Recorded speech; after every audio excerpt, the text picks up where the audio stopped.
Number 65 on the Organization and Powers of the Senate, Part 4. By Gilbert Livingston and John Lansing, delivered on June 24, 1788, to the New York Ratifying Convention. Mr. Gilbert Livingston rose and addressed the chair. He, in the first place, considered the importance of the Senate as a branch of the legislature in 3 points of view. First, they would possess legislative powers coextensive with those of the House of Representatives, except with respect to originating revenue laws, which, however, they would have power to reject or amend, as in the case of other bills. Secondly, they would have an importance even exceeding that of the Representative House, as they would be composed of a smaller number and possess more firmness and system. Thirdly, their consequence and dignity would still further transcend those of the other branch from their longer continuance in office. These powers, Mr. Livingston contended, rendered the Senate a dangerous body. He went on, in the second place, to enumerate an animadvert on the powers with which they were clothed in their judicial capacity, and in their capacity of counsel to the President, and in the forming of treaties. In the last place, as if too much power could not be given to this body, they were made, he said, a council of appointment, by whom ambassadors and other officers of state were to be appointed. These are the powers, continued he, which are vested in this small body of 26 men. In some cases, to be exercised by a bare quorum, which is 14, a majority of which number again is 8. What are the checks provided to balance this great mass of power? Our present Congress cannot serve longer than 3 years and 6. They are at any time subject to recall. These and other checks were considered as necessary at a period which I choose to honor with the name of virtuous. Sir, I venerate the spirit with which everything was done at the trying time in which the Confederation was formed. America had then a sufficiency of this virtue to resolve to resist, perhaps the first nation in the universe, even unto bloodshed. What was her aim? Equal liberty and safety. What ideas had she of this equal liberty? Read them in her Articles of Confederation. True it is, sir, there are some powers wanted to make this glorious compact complete. But, sir, let us be cautious that we do not err more on the other hand, by giving power too profusely, when perhaps it will be too late to recall it. Consider, sir, the great influence which this body, armed at all points, will have. What will be the effect of this? Probably a security of their re-election, as long as they please.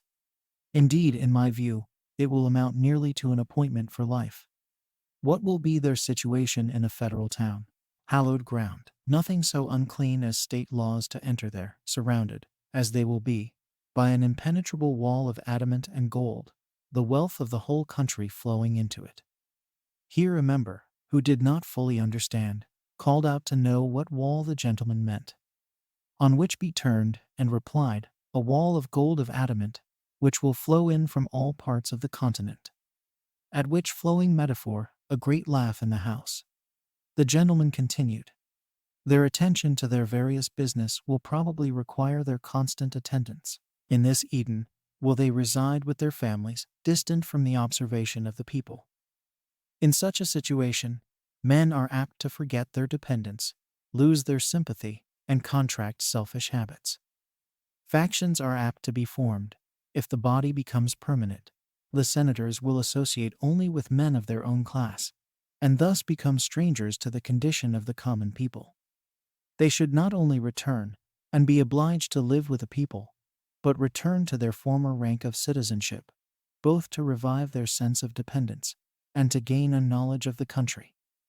This will afford opportunity to bring forward the genius and information of the states, and will be a stimulus to acquire political abilities.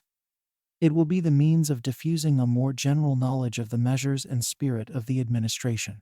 These things will confirm the people's confidence in government. When they see those who have been high in office residing among them as private citizens, they will feel more forcibly that the government is of their own choice. The members of this branch, having the idea impressed on their minds that they are soon to return to the level whence the suffrages of the people raised them, this good effect will follow. They will consider their interests as the same with those of their constituents, and that they legislate for themselves as well as others. They will not conceive themselves made to receive, enjoy, and rule, nor the people solely to earn, pay, and submit. Mr. Ball, Chairman, I have endeavored, with as much perspicuity and candor as I am master of, shortly to state my objections to this clause. I would wish the committee to believe that they are not raised for the sake of opposition, but that I am very sincere in my sentiments in this important investigation. The Senate, as they are now constituted, have little or no check on them. Indeed, sir, too much is put into their hands. When we come to that part of the system which points out their powers, it will be the proper time to consider this subject more particularly. I think, sir, we must relinquish the idea of safety under this government, if the time for services is not further limited, and the power of recall not given to the state legislatures. I am strengthened in my opinion by an observation made yesterday by an honorable member from New York, to this effect that there should be no fear of corruption of the members in the House of Representatives, especially as they are in 2 years to return to the body of the people. I therefore move that the committee adopt the following resolution as an amendment to this clause. Resolved, that no person shall be eligible as a senator for more than 6 years in any term of 12 years, and that it shall be in the power of the legislatures of the several states to recall their senators, or either of them, and to elect others in their stead, to serve for the remainder of the time for which such senator or senators, so recalled, were appointed. Hon. Mr. John Lansing. I beg the indulgence of the committee, while I offer some reasons in support of the motion just made. In doing which, I shall confine myself to the point, and shall hear with attention, and examine with candor, the objections which may be opposed to it. Sir, I am informed by gentlemen who have been conversant in public affairs, and who have had seats in Congress, that there have been, at different times, violent parties in that body, an evil that a change of members has contributed, more than any other thing, to remedy. If, therefore, the power of recall should be never exercised, if it should have no other force than that of a check to the designs of the bad, and to destroy party spirit, certainly no harm, but much good, may result from adopting the amendment. If my information be true, there have been parties in Congress which would have continued to this day, if the members had not been removed.